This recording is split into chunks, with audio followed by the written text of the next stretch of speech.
Welcome to our Monday evening webinar session. How's everybody's summers going? Who's joining us from the cottage? I'm going to bet nobody's joining us from the cottage. I'm in Ottawa today. Are you guys are at your regular places, eh? Your home offices or your business offices? Yeah, so this is my home office. I'm still at the work office. Yeah. You're young, Andrew. You can work till midnight and you don't pay for it. Oh, Laura's here from Bolton. I'm so glad you're here, Laura, because you are the inspiration behind this webinar.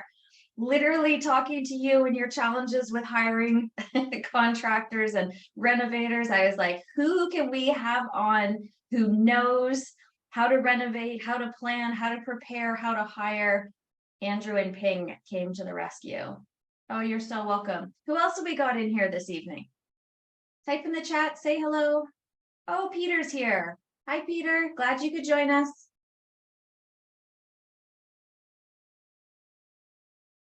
Oh, Andrea and Amir and Mariana. Oh, my goodness, Mariana, I was thinking about you the other day because I was trying to think how long ago you were a student of mine at Rich Dad. And I'm thinking it's like 8 years ago. Tell me if that rings a bell for you. Oh, Babette, you managed to make it. Fantastic. Vishal from Ottawa. Mike. Oh, wonderful, Mike. I'm glad you're joining us this evening. Caleb, Marina, only 6. Oh, okay. Sorry, I aged us, didn't I, Marina? Sorry about that. Ronnie, Praveen, Kyle. Wonderful. I'm so glad everyone could join us. I know that a few people will come in as they kind of grab their, I don't know, if you guys don't mind if people have a glass of wine or a beer or a tea or something like that, will they join us this evening? Probably from in their pajamas from the dock, maybe. Of course not. That's the only way to do this. Absolutely. You'll be able to listen only. That is absolutely fine. Hey, Dion, so glad you're here. All right, fantastic. Let's get started for this evening because I want to make sure, I know you guys have prepared a fantastic program and I'm so excited to have you both here. Excellent. And we're very happy to be here. So this will be a good one. Oh, fantastic. All right. So can everybody see my screen okay? I know I'm not supposed to ask that, but can you just give me a thumbs up, Ping, if you can see everything okay? Yes, I can see. Fantastic. Great. Wonderful. Okay. Welcome, everyone. Thank you so much for joining us this evening. It is Monday, July the 10th, and we are here to talk about renovation hacks from the Property Hustlers. And I had the good fortune to be on the podcast with Andrew and Ping a couple of months ago, and I was super impressed. These guys, I know a lot of people talk about hustling. These guys, they hustle. And I was really impressed with the systems and the processes and everything they've set up. So when Laura was saying, I'm having a lot of challenges with contractors, I thought this would be an amazing opportunity to be able to share some of their knowledge and expertise with all of you. So I have to do my standard disclaimer, which basically says I'm not a lawyer, I'm not an accountant, I'm not, one of the trained and licensed professionals. Everything that we share with you this evening is from our experience. And it's important that anytime you do anything in real estate, that you always do your own due diligence, that you always vet your partners and anybody else that you're working with in order to ensure that whatever it is you're doing is going to produce the results that you want and you are well within your risk tolerance and knowledge limitations.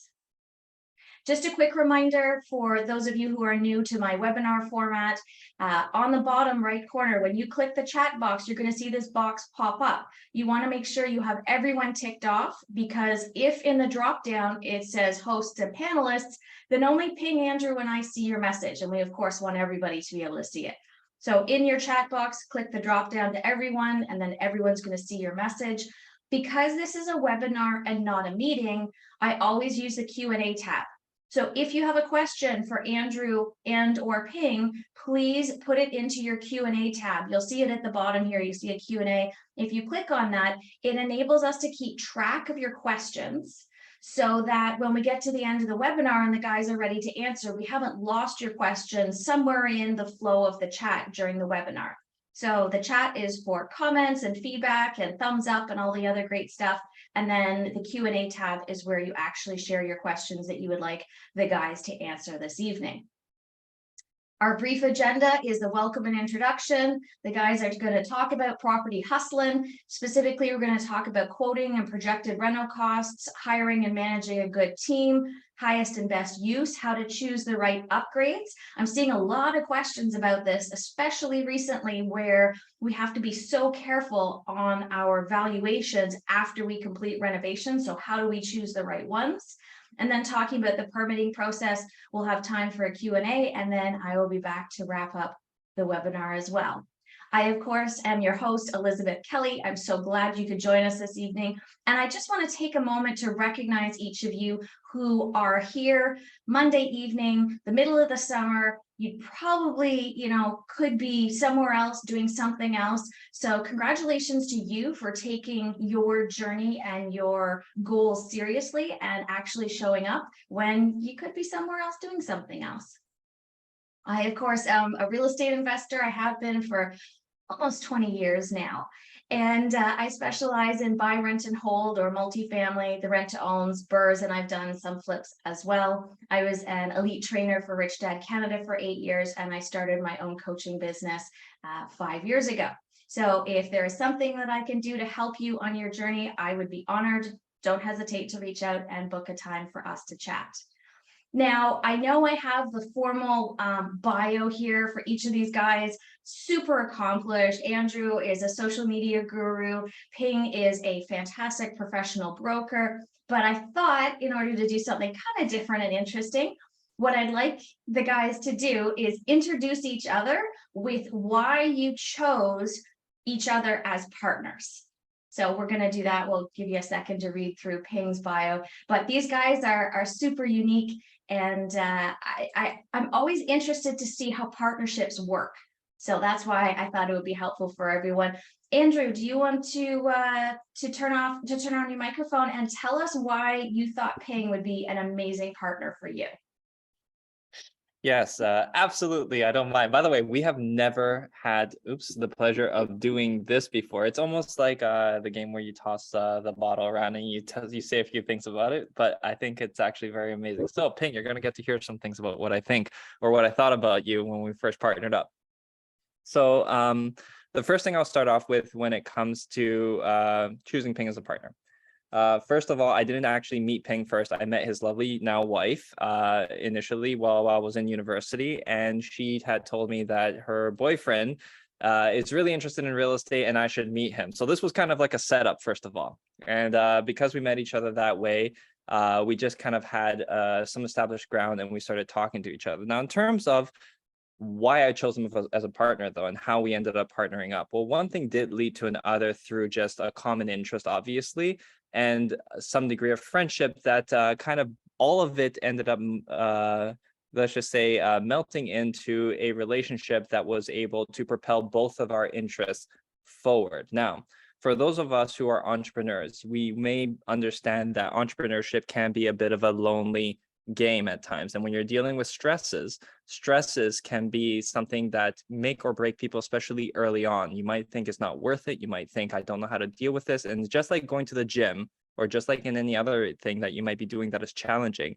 it is always nice to have somebody beside you. And sometimes having your significant other beside you is not always fair.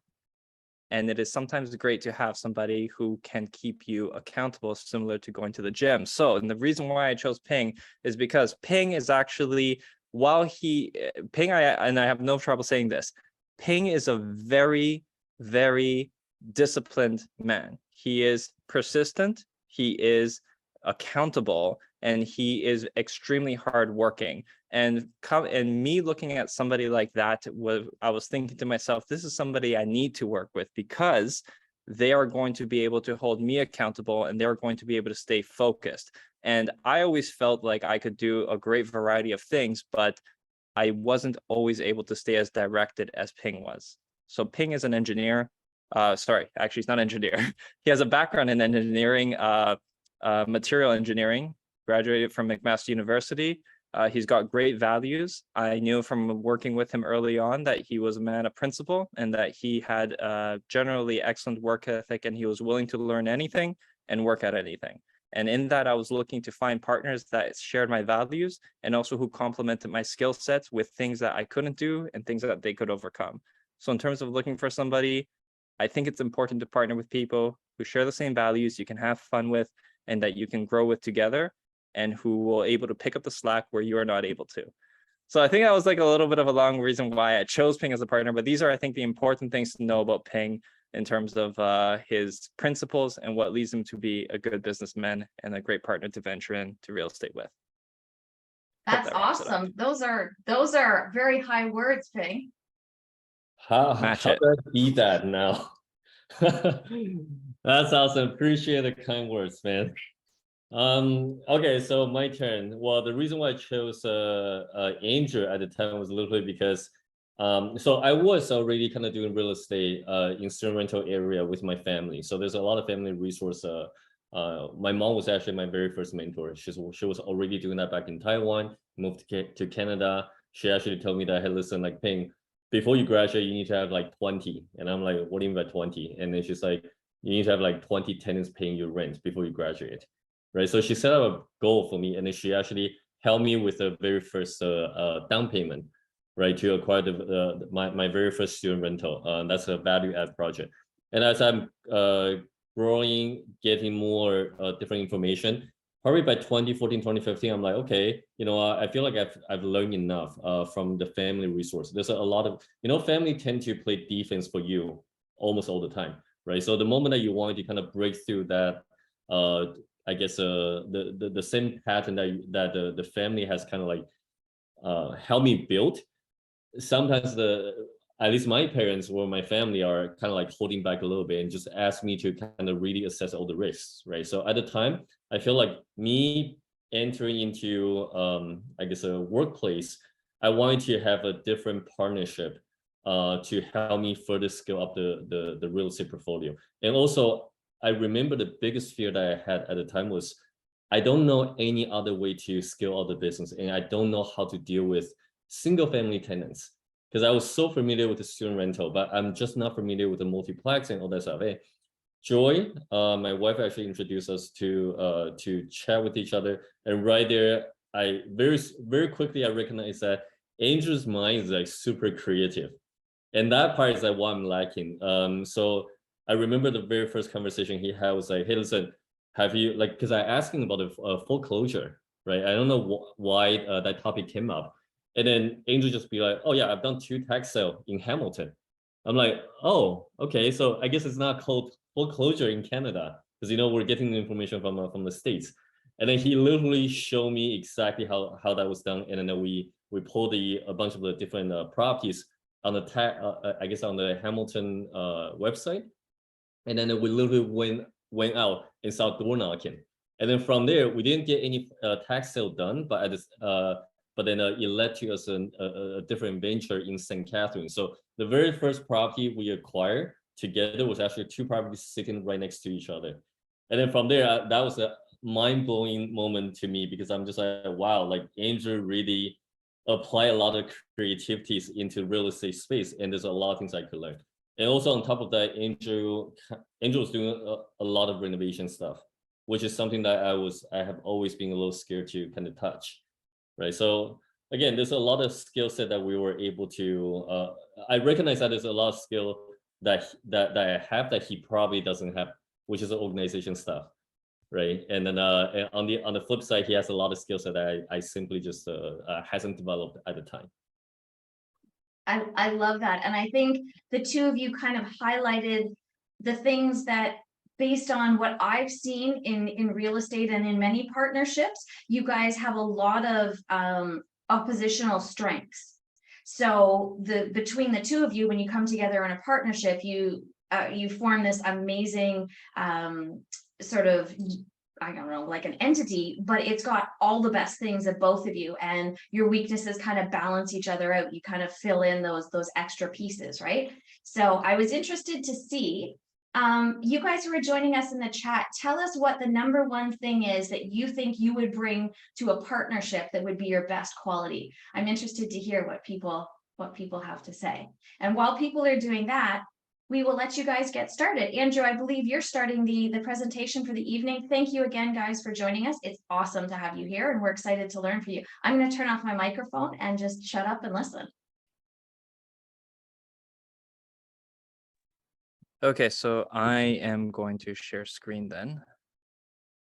Automation. Okay. Let me just try this here. All right, can you see my screen just fine? If so, I guess you can just drop a yes or anything. Okay, good. Okay, so I know that we're going to be talking about renovation hacks and other things.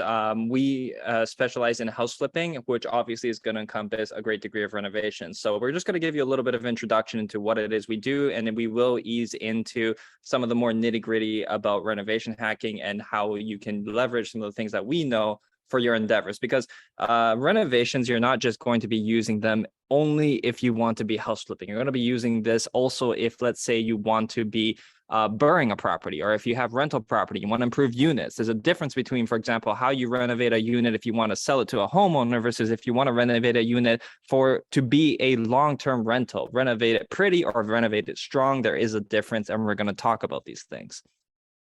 So, house flipping in 2023. This is what we're doing, and I want to give you context as to at least a little bit of my journey and how I'm doing and why I'm doing what it is I'm doing. So first thing I'm going to start off. I did my first project when I was 18 years old, and I made $40,000 flipping my first property, and that changed my life. And the reason why I mentioned this is because $40,000 to me at the time was a lot of money. I would still consider it a lot of money because I was taught, at least by my family, that you need to respect money and do not dismiss what is to a lot of people a whole year's worth of income. So this is a pretty good amount of money in any respect to be making by doing something like a house flip. This is how it changed my life. The two ways it changed my life was that $40,000 was a fortune to me, and it taught me that by flipping my first property, I could control my income. You see, at the time I was working construction, and when I was working construction, I had to essentially work a whole year in order to make, at the time, $60,000. And when I was doing that, I would obviously only save a very small portion of it. And I was able to effectively save $40,000 or make $40,000 in profits in just a 3-month house flip. So that 3-month house flip, if I was saving aggressively, like literally because I was living at home, no expenses, staying with my parents, they were paying for my food, no rent, I was able to save all kinds of money. But I could do that in 3 months through real estate investing by combining renovation knowledge and some financial understanding and working the market. I was able to do this. And here's why I tell this to other people, and this is what I talk about myself, is that the picture on the left is me when I was a kid, and that's effectively me when I was 18-year-old. And honestly, if any of you are looking at yourselves and then you look at me at that age, if this guy could do this, you can do this too. And I'm saying this because that guy that you're looking at on the left didn't know very much, had very little understanding. And if he ever walked up to anybody and said, oh yeah, I made $40,000 flipping a house, you would not believe him. I don't believe him looking at that picture today, but it is literally life-changing. And even if you don't want to take it to the extreme of house flipping and you want to use it to benefit you in other areas and avenues of your real estate investing career, you will be able to do it and apply it. So here is our strategy in a nutshell, just so you can understand where we're coming from. Our whole strategy when it comes to house flipping is we use house flipping as a form of a revenue stream. A lot of people will buy a property and do a BRRRR strategy, and that is generally effective. There are long plays, controlled plays, safe plays. There are generally real estate plays that you can do that are going to be very well grounded. But I have done BRRRR strategies and I've done a bunch of things, and I found that the revenue stream is not always going to be substantial enough, especially the way the landlord and tenant board is getting. We all know the challenges that if your tenant stops paying a rent, you're going to be in trouble. Interest rates are rising. These are things that we have to contend with. And if your tenant stops paying rent, what are you going to do? The whole thing that I enjoy or appreciate about house flipping is at least that when you flip a house, you're in control of the product. You do not have as much of the volatile human element to contend with, like with rental property. We do have rental property, but as a reliable source of income, we flip. So our strategy is we buy a property, we flip at least 3 of them, and then we buy and hold 1. So in this chart, we're basically showing how one flip leads to another flip, leads to another flip, and then we buy and hold. And then we do this refinance process, and then we go through the whole cycle again. So it's flip, flip, flip, and then buy a property, and we hold it, and we burr that property, and then we continue the process again. And this whole understanding of renovations and being able to buy property, sell them, and then after doing a few of those refinances has led us to where we are today, which is I'm partnered with Ping. We run a property management company. We run an investment company. We do flipping, and we also have our social media platform, the Property Hustlers, where we share real estate education with people like yourselves, and we collaborate with others to do JV partnerships as well. And this is essentially what has led us to where we are today. Which now brings us to when people talk about, oh, well, if you started this when you were 18 and you were flipping properties, then that was a different time. This was a different market. How can you actually still continue to do that today? And the answer is yes, we still continue to flip properties today. And we do this because it is a reliable and relatively substantial source of income for us to depend on. And we still flip properties today, and we have projects that are coming in and going out. So my conclusion for this is that if you don't have a lot of money, you can use to get into real estate, because a lot of the times people are always asking the big question, which is how do I get into real estate? And it's not that you have to work some job to save enough money always to get into real estate. You can use real estate to accumulate wealth. You don't just buy rental properties. $300 a month is not going to change your life when you're making that off of a rental property. But a $30,000 bump, it can for a lot of people. So again, the strategy is flip 3, hold 1, and you burr that 1. And you can actually start with very little capital as long as you can demonstrate and cultivate an understanding.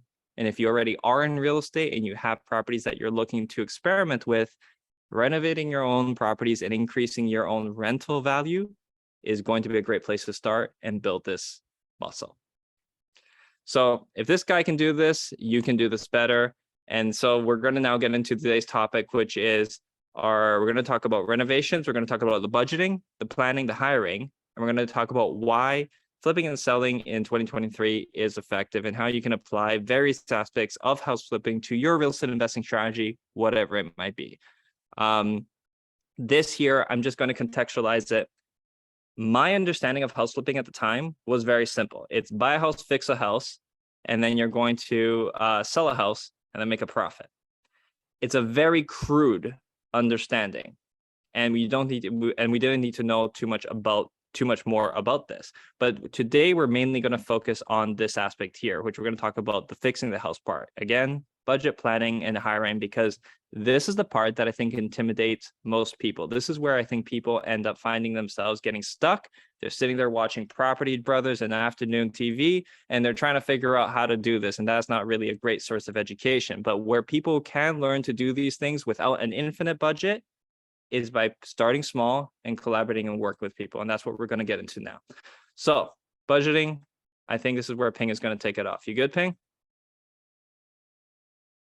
All right, so I'm going to stop sharing here, and Ping is going to take over, and he's going to talk about this on the back end.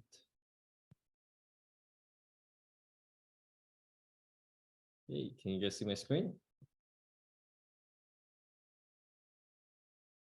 Perfect. Okay. So today we're going to go through 3 different subtitles here. So number 1 is budgeting, which is what I'm going to actually share with you on how we actually budget a property. Okay, and usually with budgeting it's all about numbers, and then Andrew is going to talk about the planning, which is once we identify the budget, he's going to kind of show you guys exactly how we actually plan out the renovation, and then after that we can talk about the hiring and how we actually hold people accountable. So we're going to actually try to get through this part relatively quickly because we actually have a lot of content in our presentation. So So this is an off market deal in 2023.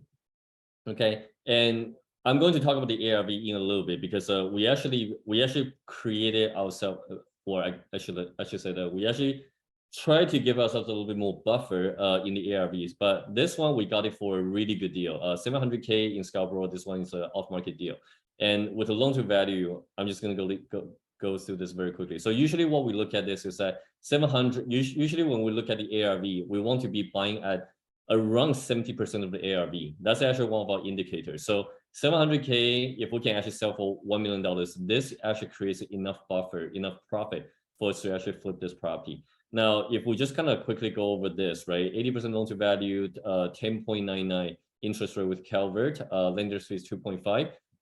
What we're budgeting for initially what we're budgeting this project was actually 7 months because we knew that we could actually finish the renovation in about 2.5 months. And then once we get that done, then we can list it for sale. And with that enough time, especially today's market is a little slow.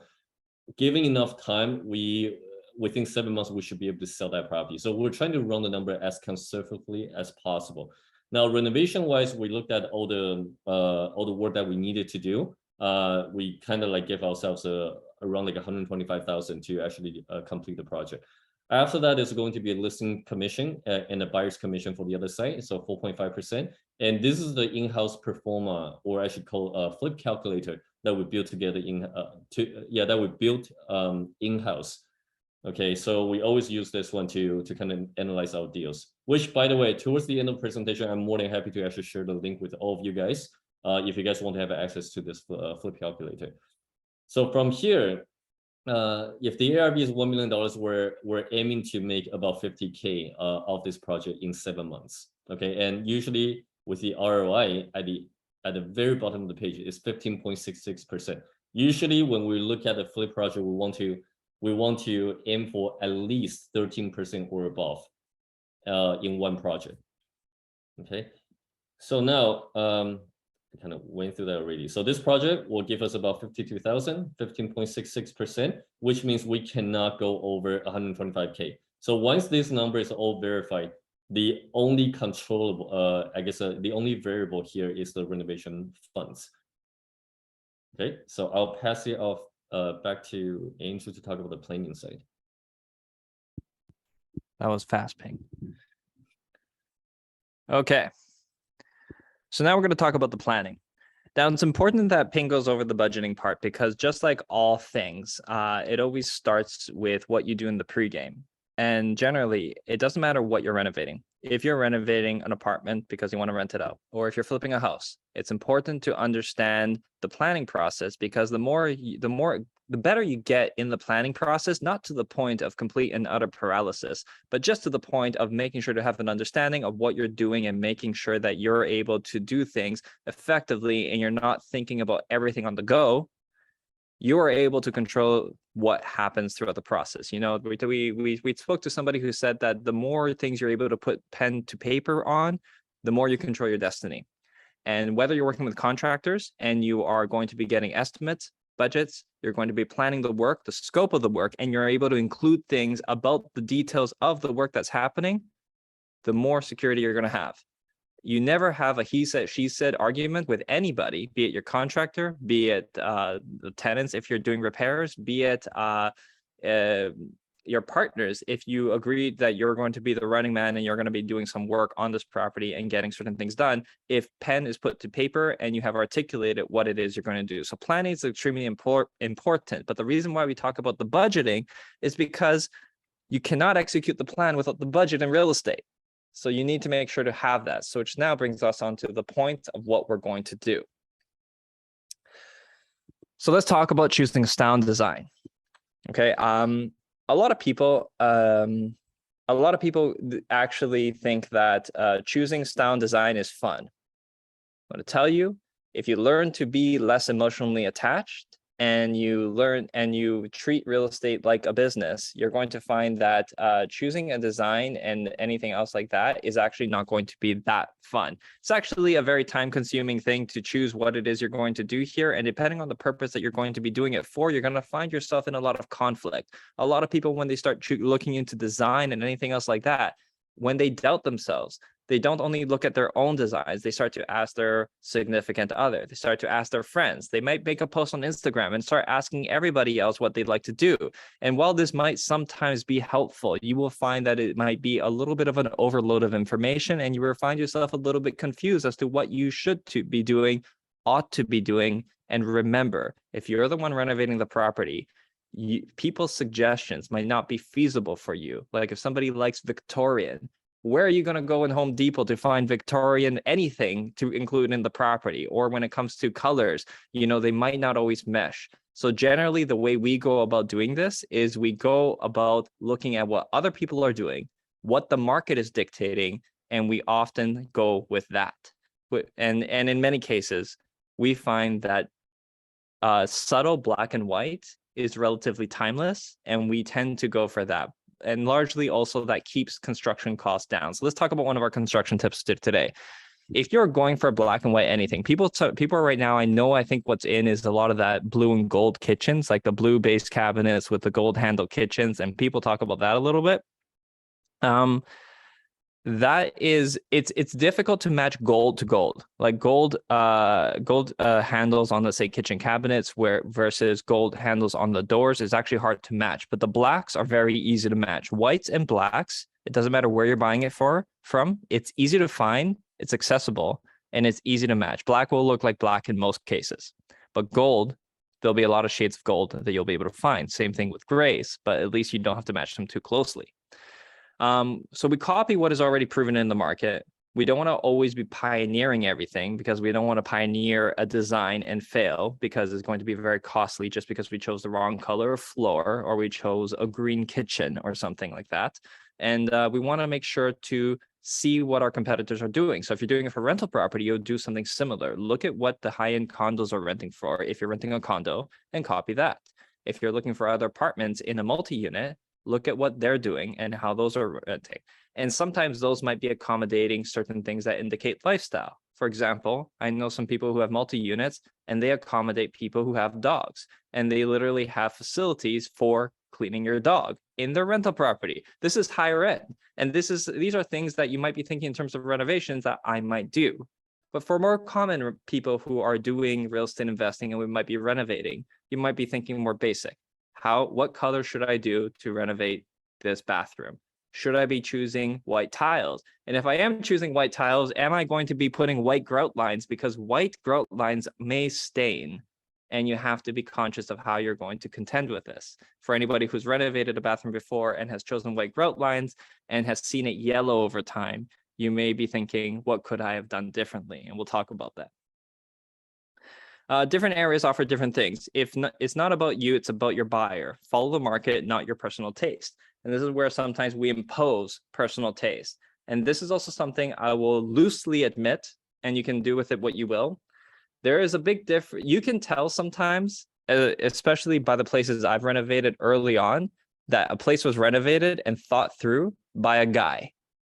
And you can tell these things. Sometimes there's a complete and utter lack of storage and in the bathrooms, and sometimes it just goes straight over my head as to how much storage is appropriate, or walk-in closets or anything like that. And I might go very crazy into building something that looks like it's going to be a lot of fun for me in the basement.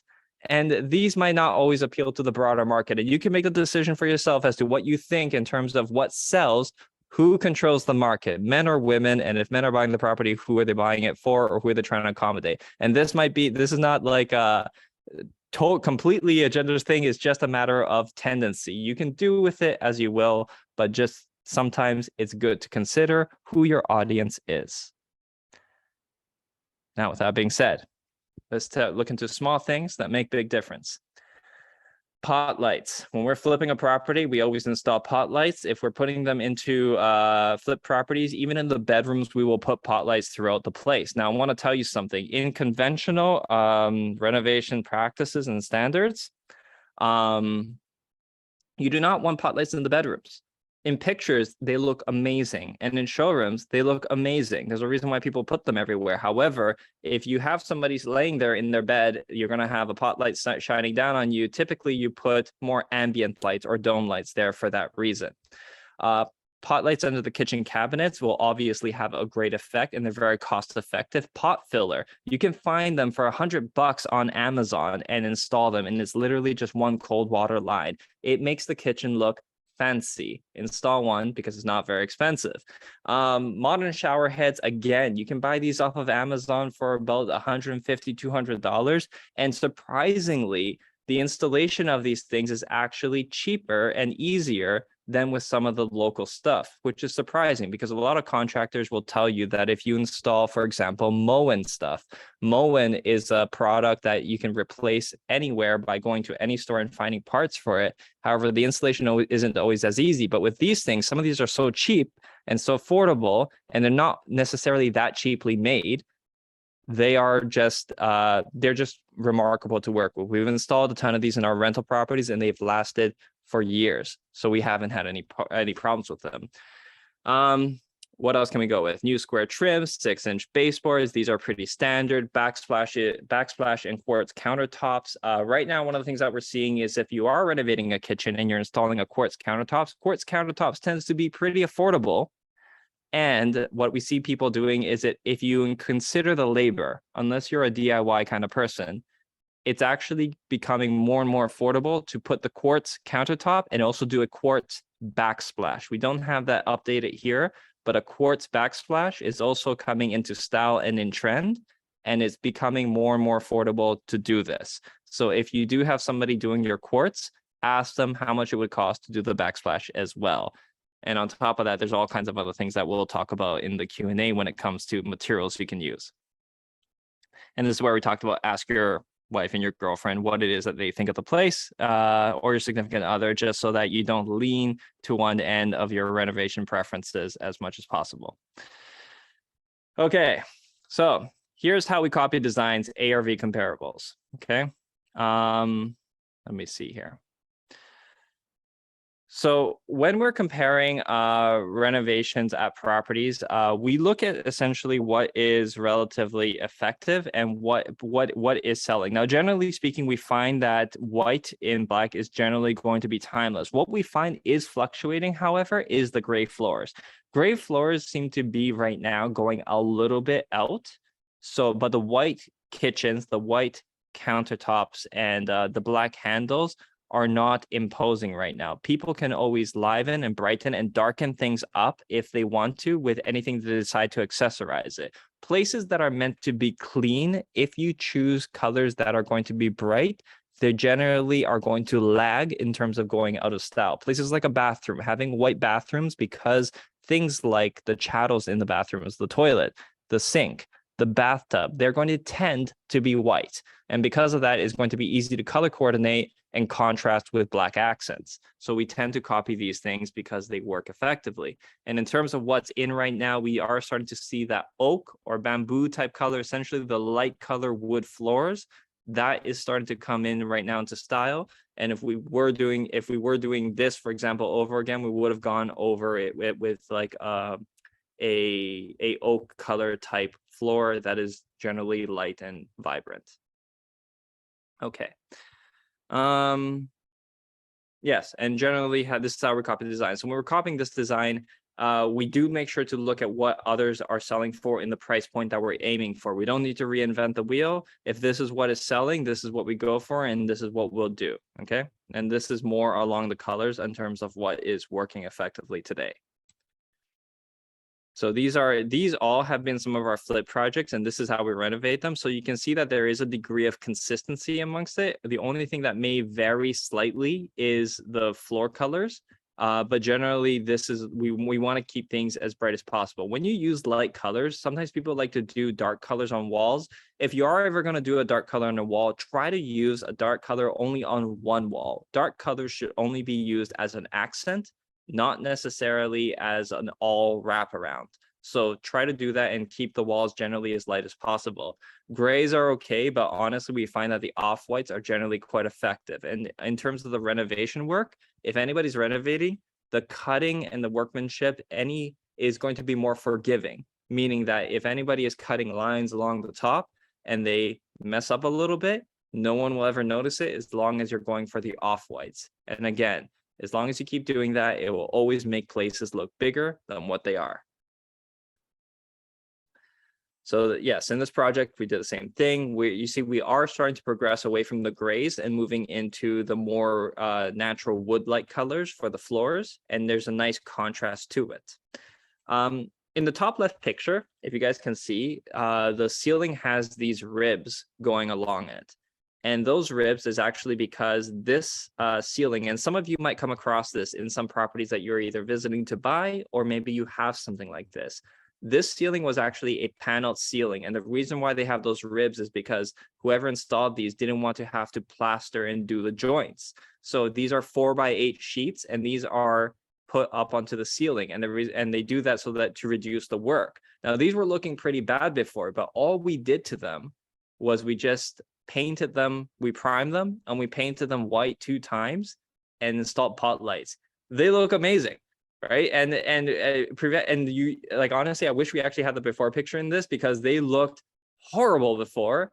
And this is one of those things where paint is literally the most effective way to improve the look of a property. The cheapest, you can do it yourself in most cases. However, just make sure to not damage anything, like ruin your floors.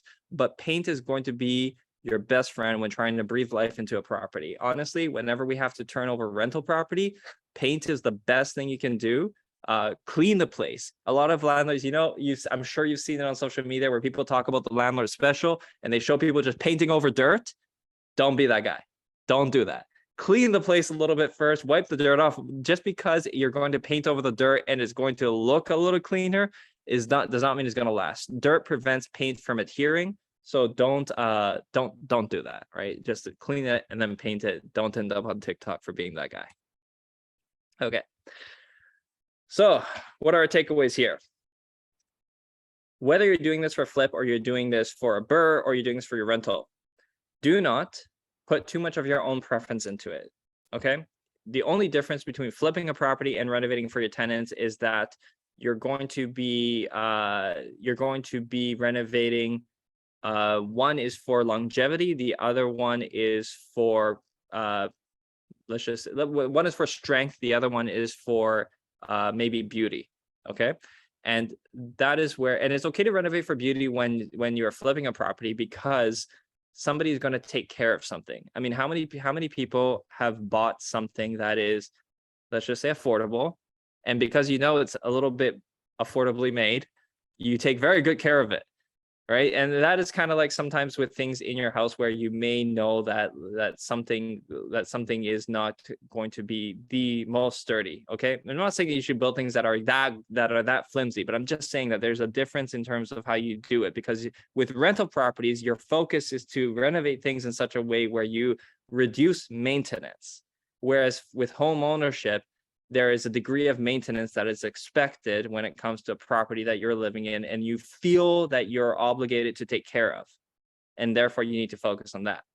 So don't over renovate rental property or flip beyond what the market dictates. In other words, if you have rental property and you're in the hood, do not renovate with granite or quartz countertops necessarily if it's out of the budget, okay? You got to remember that in certain areas, people want effectiveness and what works, right? So sometimes and sometimes people think, oh, I'm going to put tile wraparounds in the shower. One of the things that we try to focus on, if possible, is that for rental properties, the reason why we put the vinyl wraparounds 4x8 sheets and it's full plastic, the reason why we put those in is because they're less prone to require maintenance and they're less likely to leak. So we put those in because of that. But for property where somebody's going to own, we can go for the tile and we can go for other things, because again, people are going to clean it. The grout lines aren't going to get dirty. It reduces our maintenance.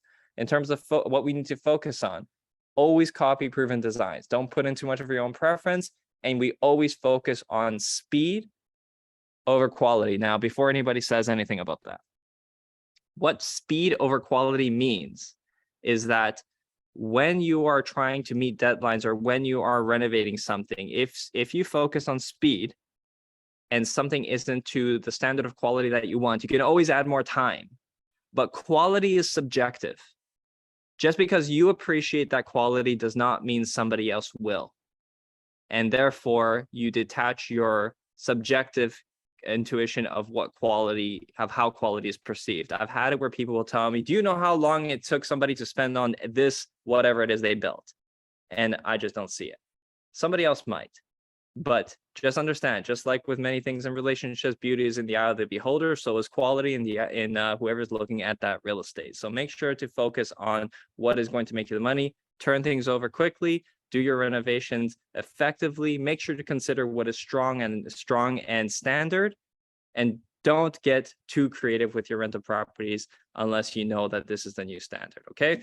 So how can you handle value add like a pro? This is where we go into the hiring process, which I think, Ping, is this what you're talking about? Yes. Yeah, sure. Honestly, you spent a lot more time than I expected in the planning side, but so yeah, I can take over this part. Okay. Yeah. I mean, it's up to you. I can talk about it too. Which do you want to? It doesn't matter. Yeah, because usually you do the project management and Yeah. I can talk about it quickly. So actually, I'll go through this a little bit more effectively. See, the problem with this is that we can spend a lot of time talking about this, and it's hard to explain a whole bunch of things in like a relatively short period of time. So, how are we doing, by the way, in terms of time, Elizabeth? Are we okay?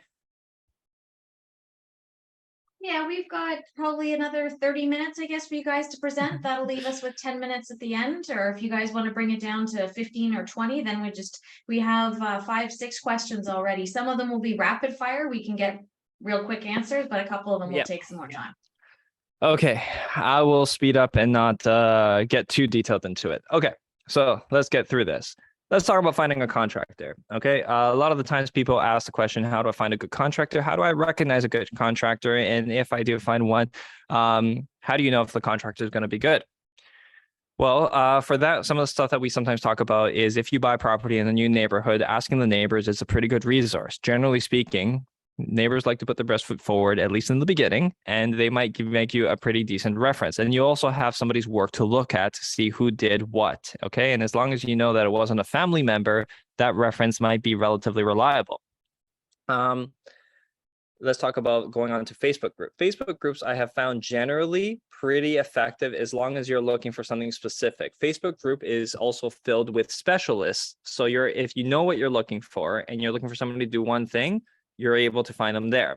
Contractors is the broad term, is somebody who's going to handle a larger scale renovation project. You want to be a little bit more cautious about, and that's why the references are going to be important. But if you're looking through Facebook groups, you can go through contractor groups, DIY groups, and any kind of general real estate groups. You're able to ask for references. People do this all the time. I see them dropping names, and you're going to be able to get some pretty decent recommendations. I recently had to find somebody for spray foam insulation, and I found a really great guy who really gave me a really great experience off of some random person on Facebook. I don't even remember the name.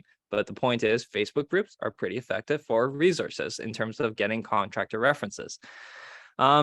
Google is going to give you pretty decent repair guys, except the guys at the top of the search result might be a little expensive. What I like to do is I like to go sometimes a little bit more towards the bottom of the list, because to stay on top of the list of Google, it's going to cost them money. So there's going to become a premium with that. On top of that, everybody else who sees the top Google search result is going to be chasing after their business. So they're going to have to jack their prices up. So I like to go a little bit further down in order to find people who are not going to be super expensive.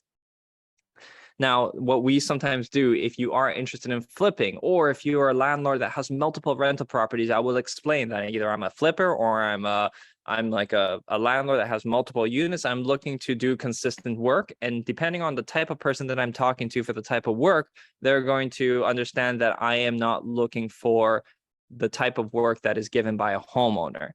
Understand, and I'm sure you do, that there's a big difference between when you are renovating as a homeowner for myself versus if I'm renovating for a flip or rental property. Is just from a contractor's perspective, I am aware, if I'm a contractor working for you, I'm aware that you're not going to be as picky, not as picky. Like this vanity has to be 2 inches to the left. It's like, we want things to work and we want to keep the budget down. As real estate investors, as landlords, as house flippers, this is a big part of our priority, and contractors know this. So if you explain these things, you'll be able to negotiate pretty decent budgets and have a good relationship in kind.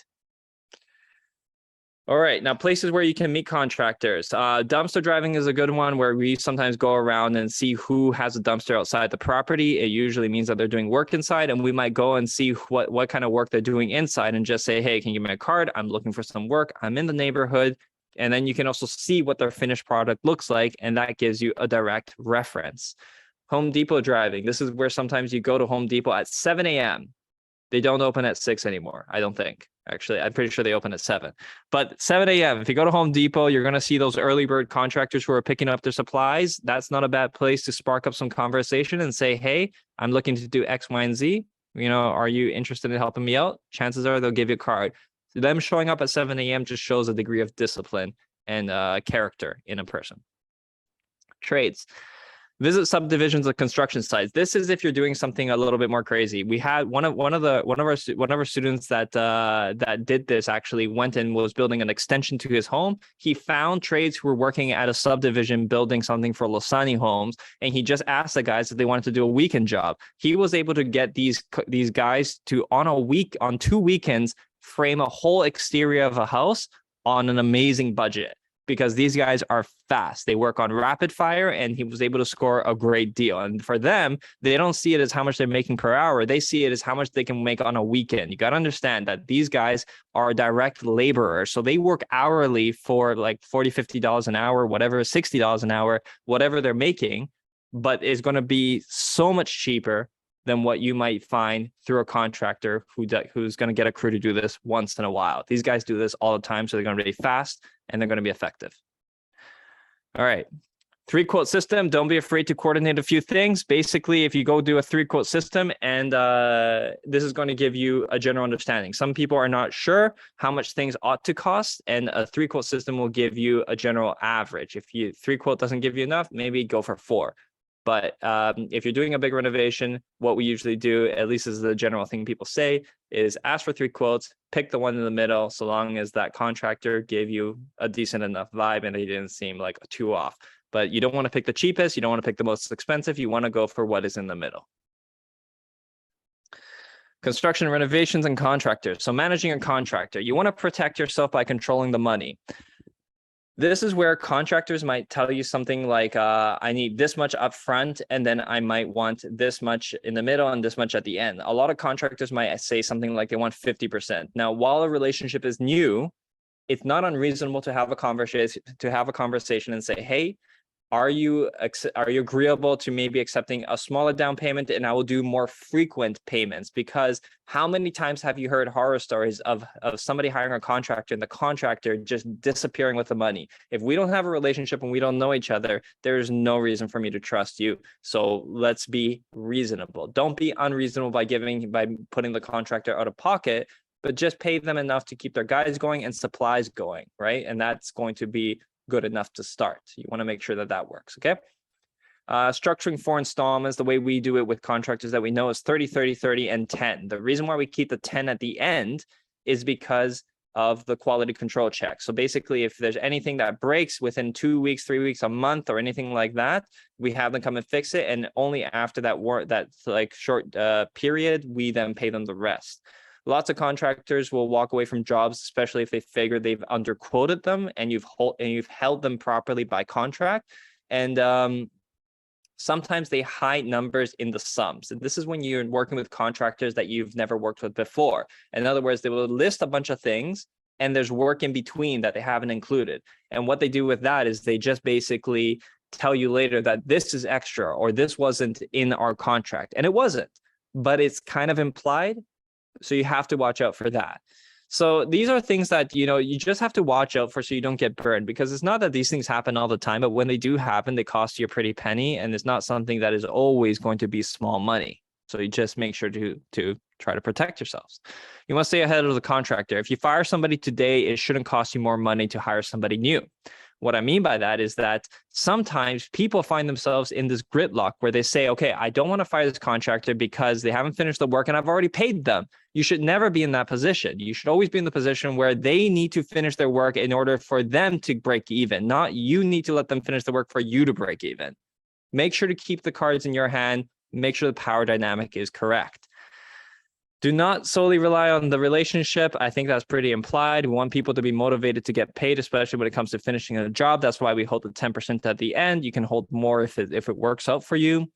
You want to use incentives to keep them accountable for deadlines. This is something that we do in the flipping business, but sometimes what we find is contractors will leave a job that isn't paying as well because you've haggled them very effectively, and then they'll go do a bigger job or a more profitable job. They'll squeeze it in, and then your project gets delayed. And if your project gets delayed a month and you have a mortgage of $3,000, $4,000, $5,000, that's an extra $5,000 out of your pocket. So one of the things that we did with contractors that we work with regularly is we told them, if we ever go to the job site and there's a day where you don't have anybody there, not even a single person, we're going to dock you. And we charge them for something. Now that's something that a little bit aggressive that we do, but you don't necessarily do that. That's just a form of incentivizing people. And you can do that by saying, we're going to pay you a little bit more. You get a bonus if you finish on time, but understand psychology of people. People are motivated very often by the absence of pay, not by extra pay. They don't always want the same thing that you want, of greater monetary gains. People sometimes are fearful of the absence of such. All right, results. Ping, is this you? Yes, this is you. All right. Sorry, 1 second. Good job, Andrew. Good job. Yeah, okay. I'm gonna stop. Sorry, share screen. But the one thing I do want to kind of add on to what Andrew just mentioned about the incentivizing contractors, right? Sometimes what we do is that we tell people exactly how much we're going to, well, like we discuss about the bonus in the very beginning, and then we get them to actually provide us with a timeline of finishing the job. And we add additional 2 weeks basically on their timeline, right? On their deadline. If they can actually finish that before that, we actually bonus them, because losing 3 to 5K on a flip, it's actually going to cost us even more, right? It's okay to actually pay them additional like 1,000, 2,000 by meeting the deadline, and that way, number one, it motivates them to actually finish the job, and second thing is that it helps us save on the delay in the renovation. So we always like to structure things kind of in a way where people can earn a little bit more money. And based on what Andrew was saying, it's like people are more fearful with losing or not getting paid properly. So usually we kind of build that bonus from the very beginning, and then we use that bonus to deduct. We pretty much deduct the bonus portion, right, to get them understand that things need to be on time, basically. Okay, so we're kind of looping back in to the project I mentioned from the very beginning, because it is a 2023 project. Obviously the market is very, very slow right now, and then but there's multiple different ways to actually make money in real estate in different type of market. And I kind of want to just showcase this result, not in a bragging way. I just want to show that it's actually possible, and this is not the only project that we facilitate that yield a pretty decent result. But I just want to kind of show it to you guys, and then kind of also take the chance to explain our investing philosophy and what we're seeing in today's market. Okay, so this is what ended up happening. So my initial ARV, I mentioned it was estimated at $1 million. We actually ended up selling this one for 1.11. Got a little bit lucky with this project because it really, by the time we needed to sell the property, the interest rate didn't go up, right? So the Bank of Canada actually didn't raise the interest rate, which caused an influx of buyer coming into the market. People thought that, okay, now we're probably hitting the rock bottom, so it's a good time to actually get in. So we held the offer 7 days. We actually sold this one for 1.11, which is 110K more than what we anticipated. Our comparable for the ARV, I don't remember if you guys saw that, but it was priced at 1.06. Okay, so we even gave ourselves a bit of budget, 60K, to kind of go under that just in case. And then the projection is still at, I think, about 50K in profit. In this case, there's a couple of things that we do pretty well, which number one is the holding time, the carrying time wasn't as long as what we initially anticipated. So it went from 7 to 5, and then everything else stays the same, 1.1. And then renovation, Andrew was able to actually bring that down from 1.25 to 1.12, right? And that actually gave us quite a bit of profit at the end.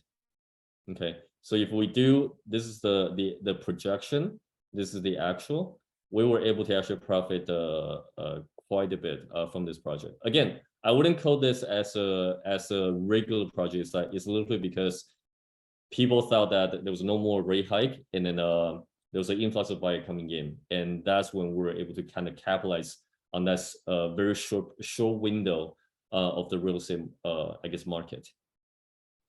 Sorry, real estate appreciation. Okay.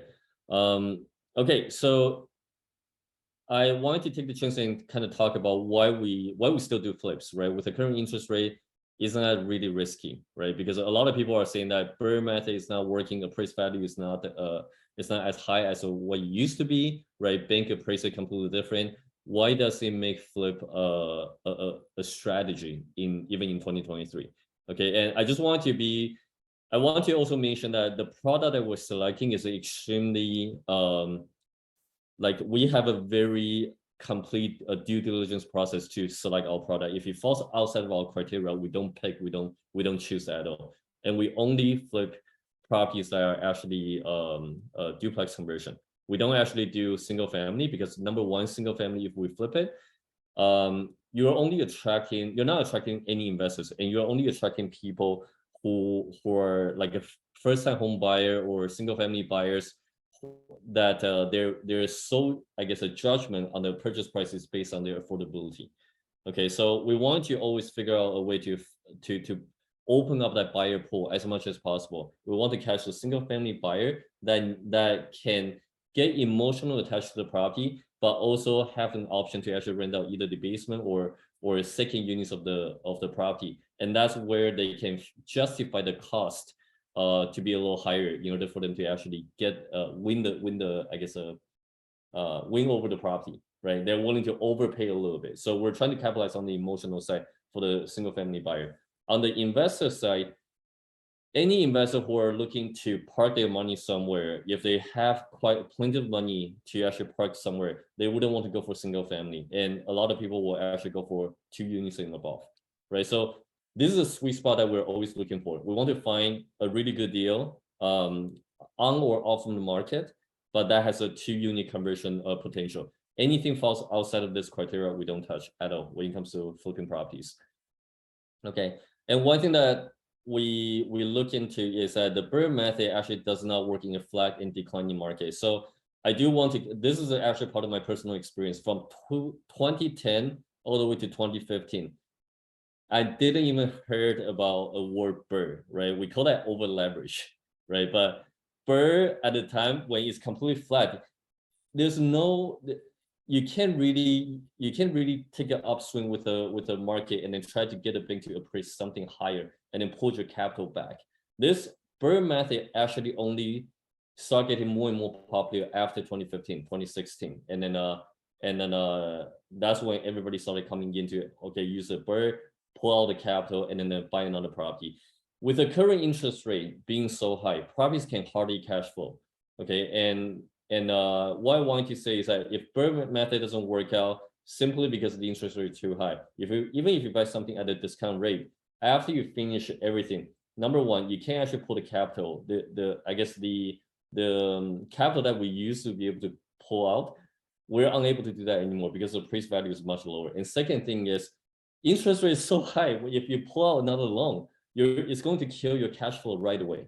Okay, so this is where we feel like we really need to actually start changing or adapting our strategy into something else. Okay, we also own a few multifamily. We're actually in the process of offloading a couple of them, which we'll probably talk about in the Q&A session.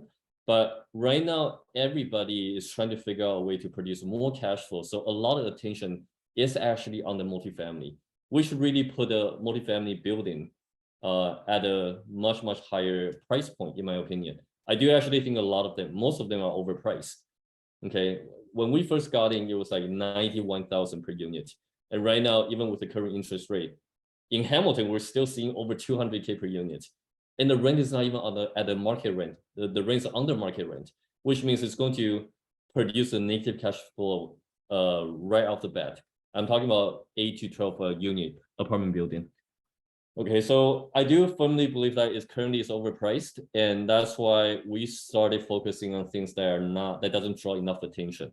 Similarly, we did the exact same thing back in 2020. 2020, we actually got a few commercial real estate with a retail store and office building. Those ones were like everybody was telling us that, hey, listen, don't do it because of the COVID, it's going to change the industry completely. But that's where price dropped significantly, right? And this is essentially what we're seeing in this market. Property value right now is at the lowest point in the past 2 or even 3 years. Okay. But if your only indicator of whether or not this is a good deal is solely based on whether or not this cash flows, you're going to miss out a lot of opportunities. Because here's the thing, if it dropped 20 to 25%, but it doesn't cash flow, and that's the reason why you're not getting in, you're missing out literally 20 to 25% of a discount. Okay. And this is why I do actually believe that right now it's not, again, like buying whole may not necessarily, like I'm trying to challenge that buying whole is not a right strategy for a lot of investors. And the way that I justify is that Canada actually has a record of 1 million population migrating in 2022. Okay, 1 million population, including people who are getting visas and all that stuff. So we can actually anticipate that there's going to we're going to have an influx of buyers coming in, right? People who come in here, if there's not a lot of supply, it's going to create a huge demand in the near future. Okay, so if you're not getting it at a discount rate, are we going to actually wait until there's a huge demand coming in again and try to like bid again in the seller's market again? That's the part where I'm like trying to challenge a lot of people. Okay, Canada's population grew. Okay, so this is just a newspaper, and then the biggest issue is that we actually don't have a solution, a proper solution for the shortage, the supply shortage. Okay, Canadian housing starts will be 223,000, right? We're already talking about $1 million 1 million population coming in, and we're not even hitting 250,000 units per year. Okay, so this is where we kind of switch back to value add, house flipping, right? Because of the discount rate, focus on the value add here, find the discount deals in the buyer's market. So we want to go even lower if possible. There's a lot of seller with a lot of equity. They don't have a good source of information to determine whether or not they should continue holding the property. Maybe with a current market that they're seeing, they feel like the in the near future the real estate market will continue to go low, right? So this is a time where we can really create even more buffer for our deal sourcing, and then we want to grab those property, build a product that will attract both buyers and investors, that will be appealing to both buyers and investors when the time comes.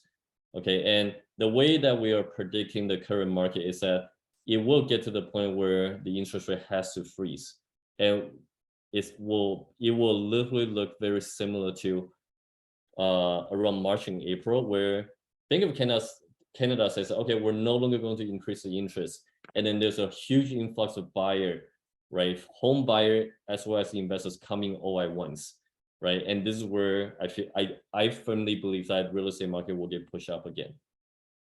Okay, so this is a time to figure out how to do value add and then exit for profit. I don't personally believe that right now it's a cash flow play. I feel like this is a time for equity play.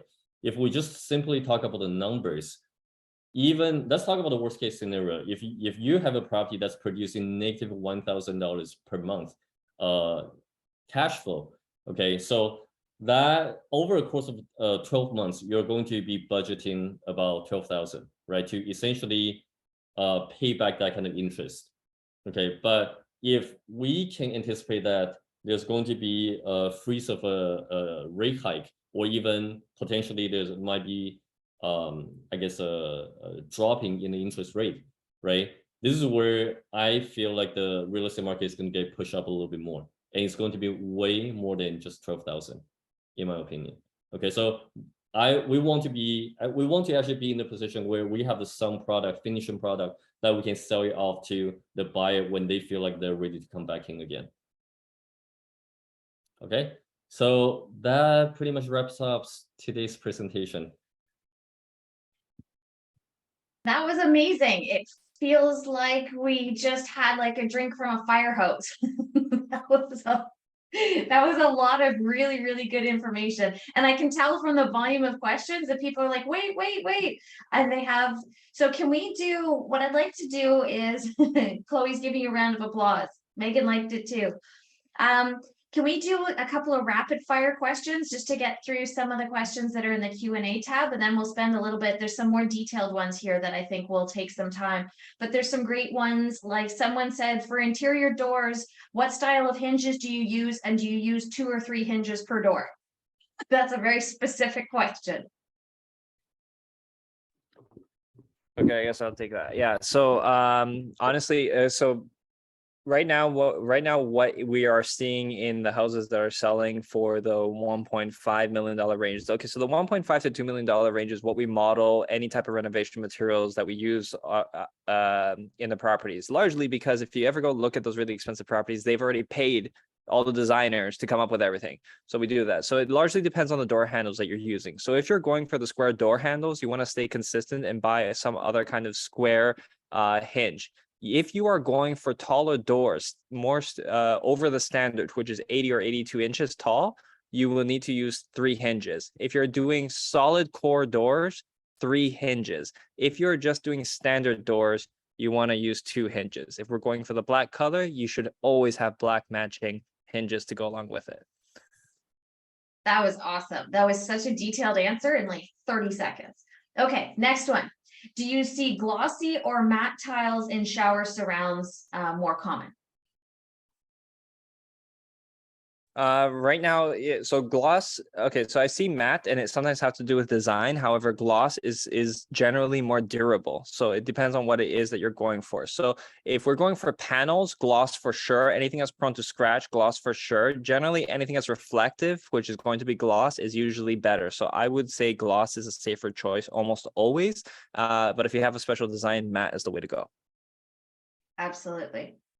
Perfect. Okay. What is the sheen of the paint you use most consistently in the main house and the bathroom?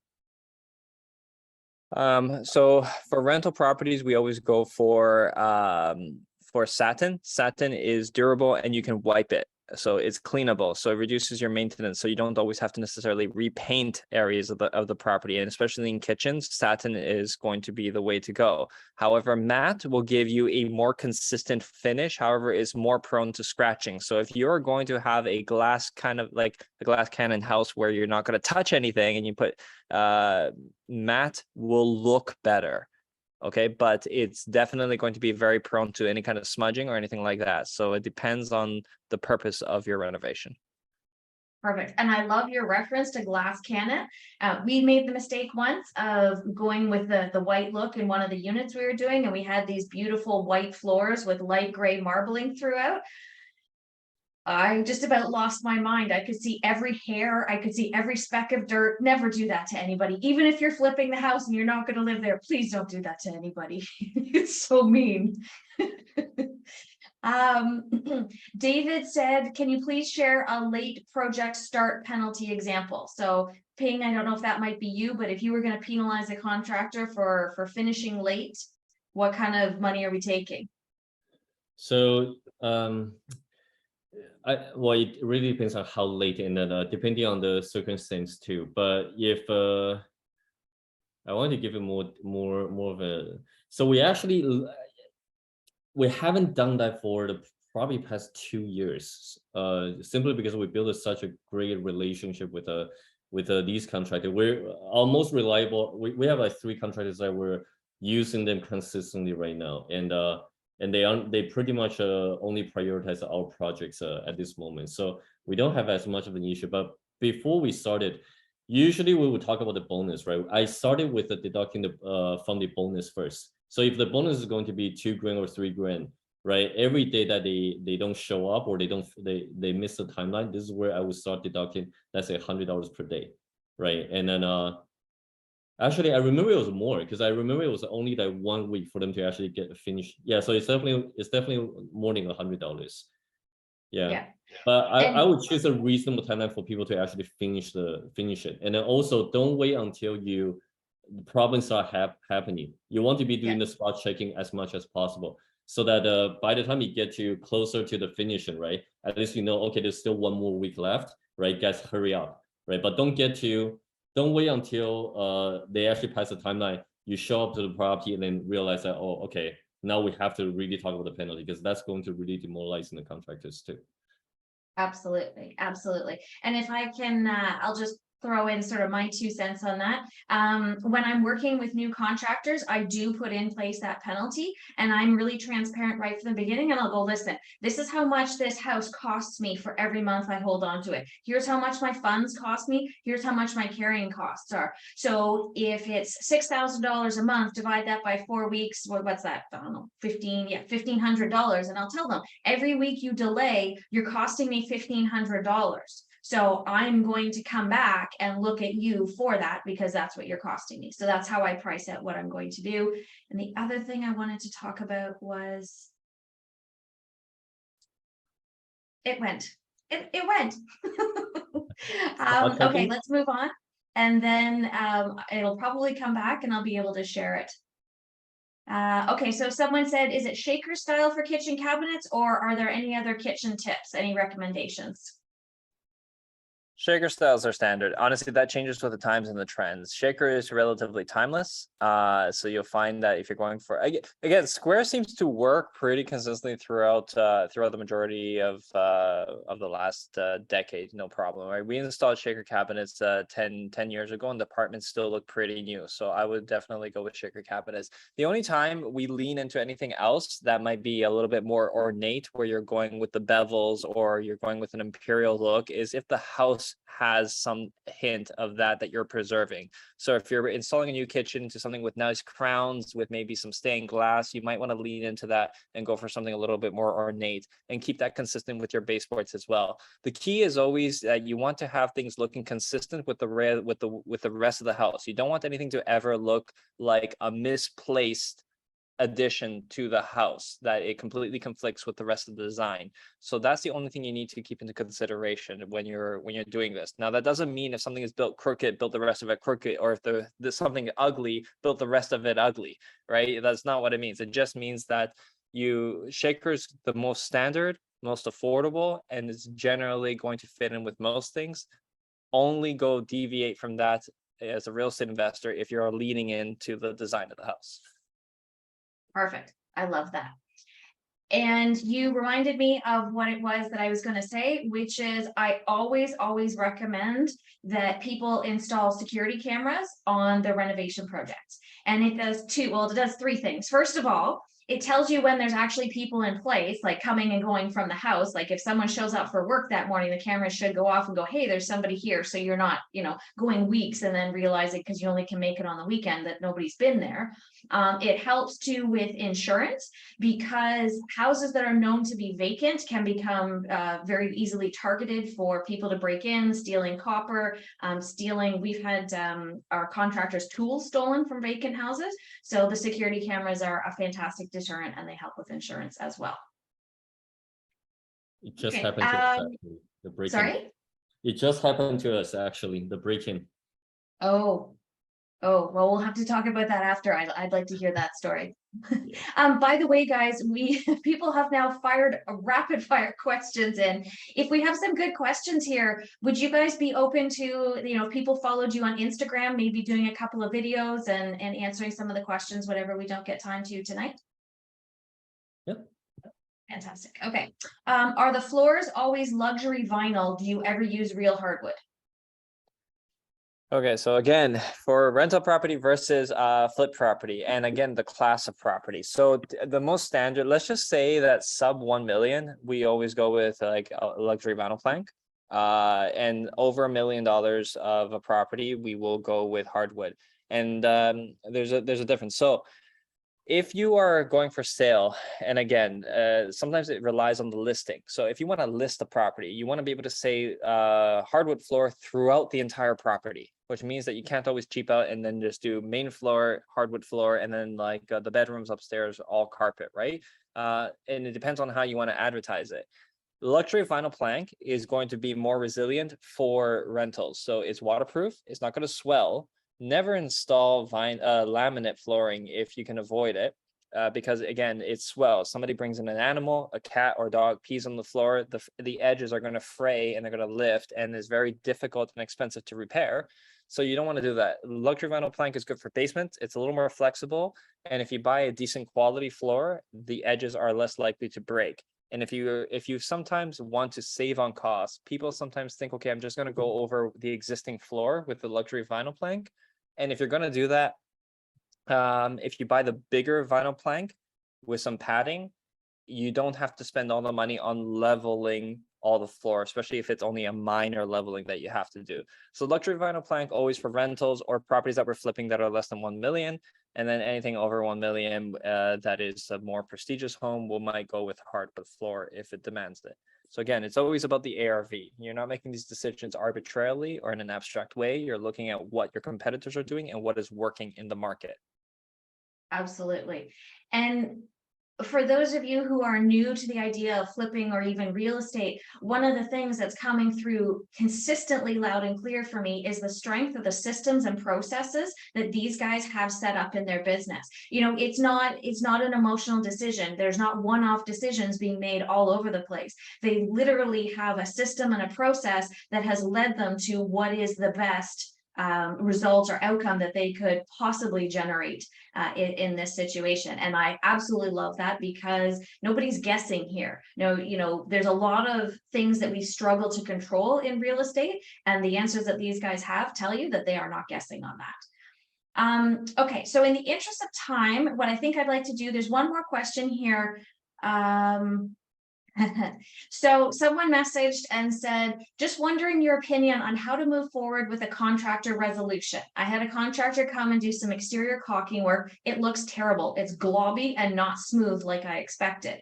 There was no scope of practice done, and it is a cash job. I showed him images afterwards of what I expected. He said it's hard to make it look good when you're caulking between a brick opening and a vinyl window.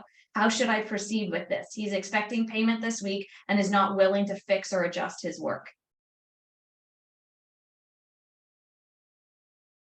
I don't know, Peggy. I mean, that okay. Just so you know, like there's, I don't know if you want to take a crack at that or not. Sure. So here's the thing. I would. So number one, okay. One thing that I cannot answer in this code is I haven't actually seen the work, right? So we can't really determine who's reasonable and who's not, right? But assuming that the work is actually unacceptable right now, the people who's holding the money actually has the power.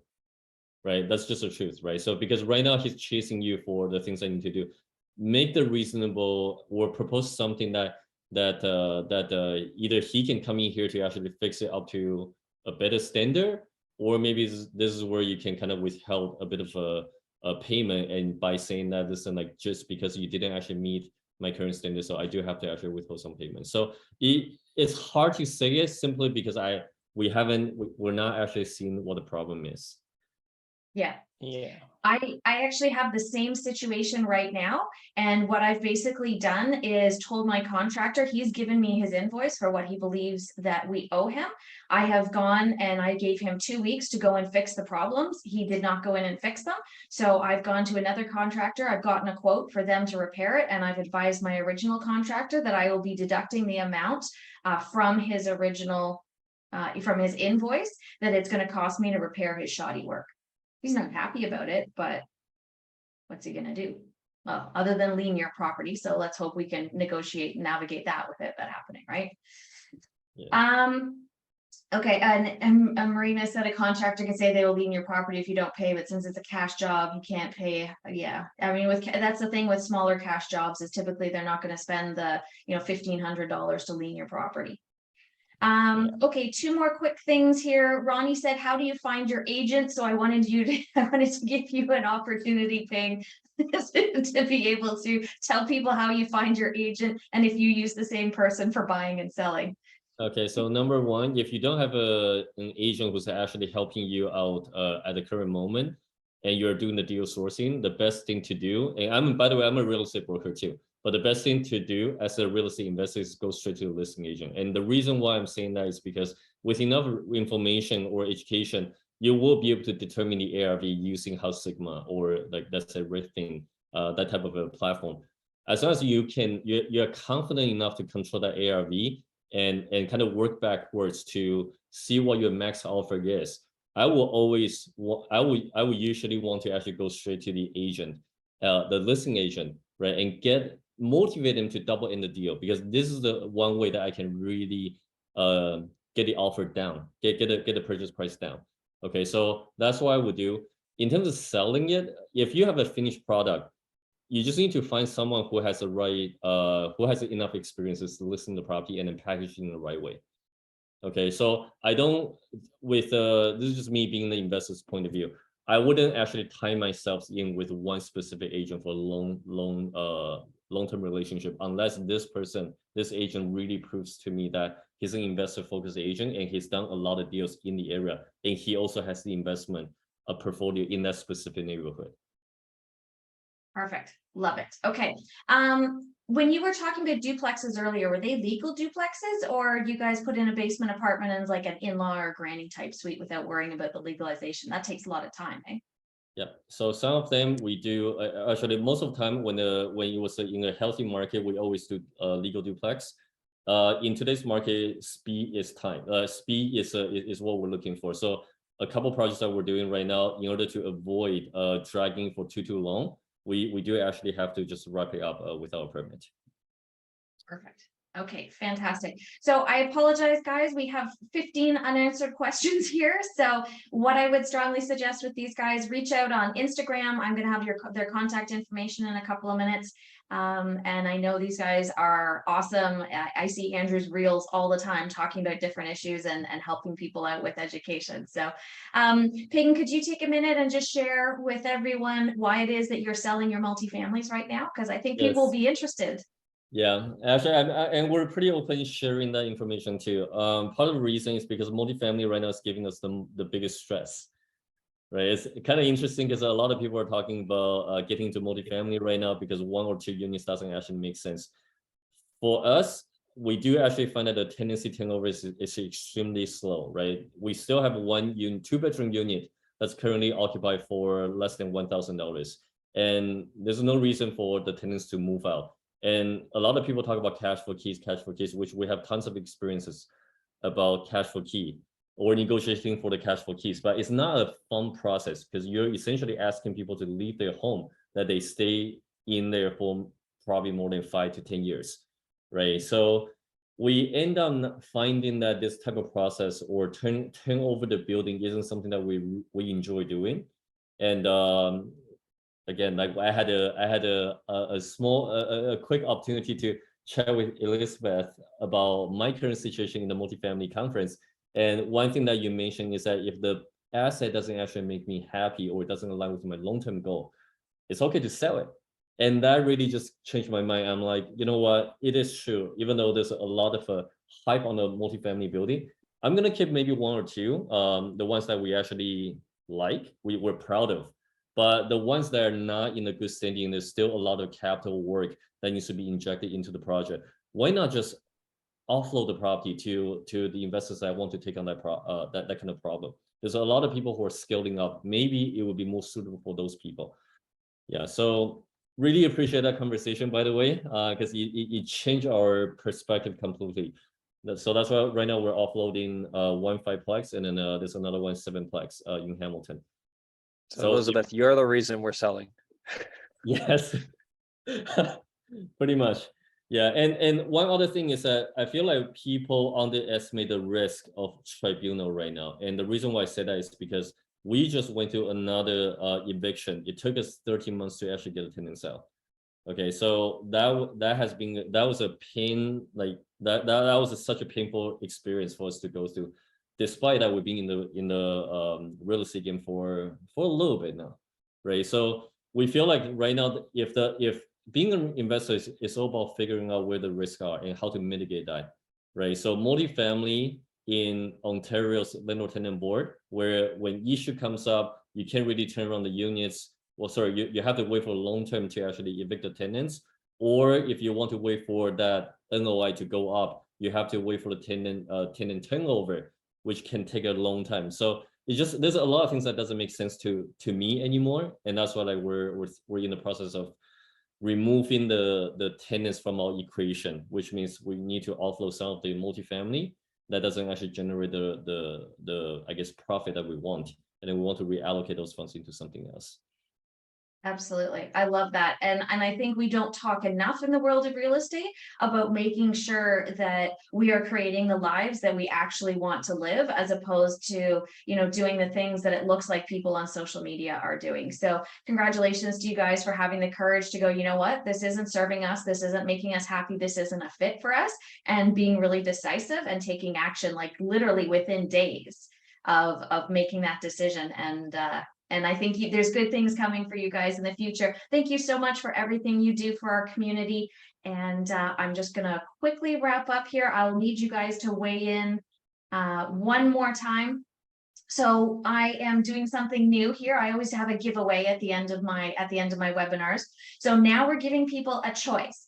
So if I need, let's see, Andrew, can you give me a number between 1 and 65? And whoever that attendee is will have a choice between The Highest and Best Used Playbook by Ryan Carr or The Believe Journal by Brandy Mulligan. 4.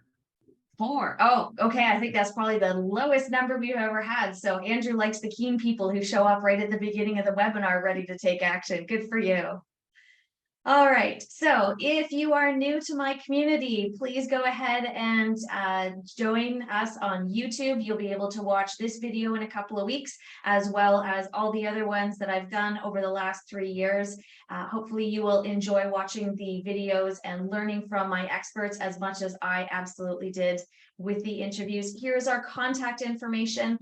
Andrew and Ping, of course, Property Hustlers, everything Property Hustlers, and I strongly recommend following them on Instagram, because these guys, the videos, the information, and the conversation and the topics are absolutely fantastic. And the final slide for this evening, my next webinar is going to be Monday, July 24th. It's going to be another evening one, 7 p.m. And it's because we're going to talk about legal issues. So it's one of those things that, you know, as real estate investors, we all cross our fingers and we hope that nobody gets sued. But the reality is there's a ton of things that we can do to prevent lawsuits long before they ever happen. So we're going to have Milena Cardinal from Cardinal Law. She's, of course, a real estate lawyer. And then we're going to have Shanika Taylor, who is a litigation lawyer. And the three of us are going to have a discussion about where the greatest liability lies. I will talk about a couple of our lawsuits that we have been through and kind of share with you guys the lessons we've learned. And then Shanika and Milena, of course, are going to have some fantastic recommendations of things that we can change with our internal systems and processes to reduce the likelihood that we ever have to suffer through one of those painful lawsuits or one of the insurance claims or whatever comes along with them. Thank you again so much to my guests, Ping and Andrew. You guys were absolute rock stars. It was such a pleasure to have you. And thank you to each of you for coaching and attending. Congratulations on giving up your summer evening. And I hope to see you again in 2 weeks. I'm excited to provide more value. Thank you for having us. Yeah, it's great it's talking. absolutely our pleasure. Take care, guys. See you again soon. Bye.